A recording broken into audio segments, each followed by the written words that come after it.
इस लेक्चर में गंगा मिशन के बारे में डिस्कस करेंगे।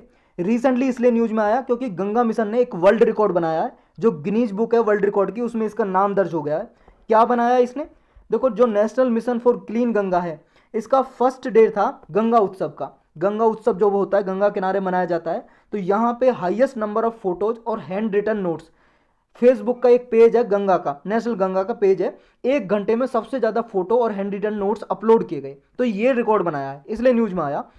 ये इवेंट जो हुआ गंगा रेजुविनेशन के लिए, अवेयरनेस फैलाने के लिए किया गया, कि गंगा को रेजुविनेट करने के लिए, साफ करने के लिए लोगों में जागरूकता आए और इस फेस्टिवल की भी रिच एक्सपेंड हो। इसमें लोगों ने पोइम, आर्टिकल लिखी माँ गंगा के बारे में, और ये नामा में गंगे नाम से फेसबुक पेज है, फेसबुक पे उस पर अपलोड किया। तो ये national mission for clean Ganga policy document on conservation of river Ganga क्या है? एक पॉलिसी है भाई साहब, गंगा जो रिवर है उसके कंजर्वेशन के लिए, संरक्षण के लिए एक डॉक्यूमेंट है, national mission for clean Ganga policy. ये क्या बोलती है? जितने भी स्टीज आसपास गंगा रिवर जो बहती है, जैसे मान लो ये भाई साहब वर्ल्ड मैप देख रहे हो आप, ये अपना हिंदुस्तान देख रहे हो, ये अपना हिंदुस्तान दिखाई दे रहा है, ये उत्तराखंड से निकलती है, ये उत्तराखंड से निकलती है, और ये 5 स्टेट से होते हुए यहाँ ये इसमें चली जाती है बांग्लादेश में, और यहाँ पे आके गिरती है। इंडिया और बांग्लादेश के पास सुंदरबन यहाँ पे डेल्टा बनाती है, डेल्टा एक ऐसी शेप बना देती है, डिस्ट्रीब्यूटरीज बढ़ जाती है, इसमें से लोड बढ़ जाता है, इसमें बहुत सारा गाद वगैरह, कचरा वगैरह लोड बढ़ने के कारण, सिल्ट वगैरह, तो ये डिस्ट्रीब्यूटरीज में बढ़ जाती है। और इस तरह जैसे मैथ का है ना डेल्टा, आपने मैथ में ऐसे शो करते हो डेल्टा को, तो डेल्टा जैसी शेप बना लेती है, उसको बोलते हैं सुंदरबन डेल्टा यहाँ पे। तो ये बहुत ही ज़्यादा फेमस रिवर है और 3rd लार्जेस्ट रिवर है पूरे वर्ल्ड में डिस्चार्ज के मामले से देखें तो। और उत्तराखंड के कहाँ से निकलती है? गंगोत्री से निकलती है।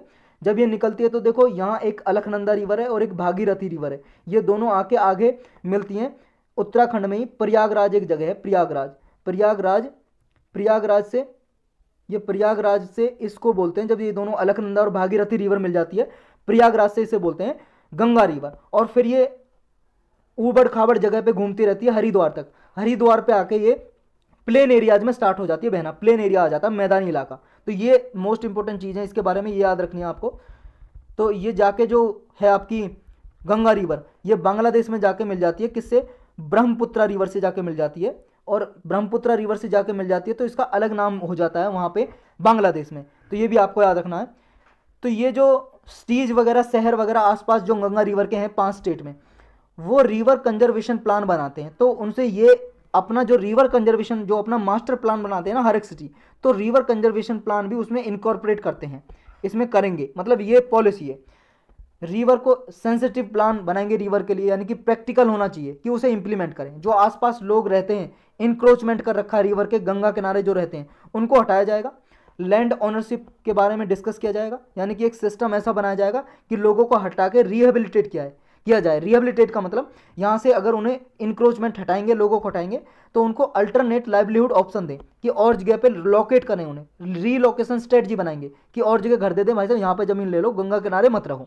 क्योंकि देखो बाढ़ वगैरह आ जाए तो उनको खतरा भी होता है, और जो अपना जितना भी वो डस्ट है, मतलब जितना भी वेस्ट है घर का, वो गंगा में डाल देते हैं, तो गंगा को नुकसान ही होता है उससे। जो ये मास्टर प्लान है देखो क्रिएट किया जाएगा इन्वायरमेंट के लिए, आसपास का इन्वायरमेंट सही रहे, और टेक्नोलॉजी अपनाई जाए रिवर मैनेजमेंट के लिए। एप्लीकेबिलिटी क्या होगी? देखो इसमें क्या है, जो रिकमेंडेशन है टाउन्स के लिए दी गई है, मेन टाउन्स है रिवर गंगा के आसपास लगभग 97 टाउन्स है ऐसे, जो 5 स्टेट्स में हैं। कौन कौन से? 5 राज्य है वो, उत्तराखंड, उत्तर प्रदेश, बिहार, झारखंड और वेस्ट बंगाल, जिनमें से ये रिवर होकर गुजरती है। तो ये national mission for clean Ganga क्या है और कब लॉन्च किया गया था? देखो, national mission for clean Ganga as a society की तरह रजिस्टर है ये। 12 अगस्त 12 अगस्त 2011 को इसको रजिस्टर किया था as a society registration act and 1860 का, उसके अंदर इसको रजिस्टर किया गया है एज ए सोसाइटी। इसको इंप्लीमेंट कौन करता है national mission for clean Ganga को?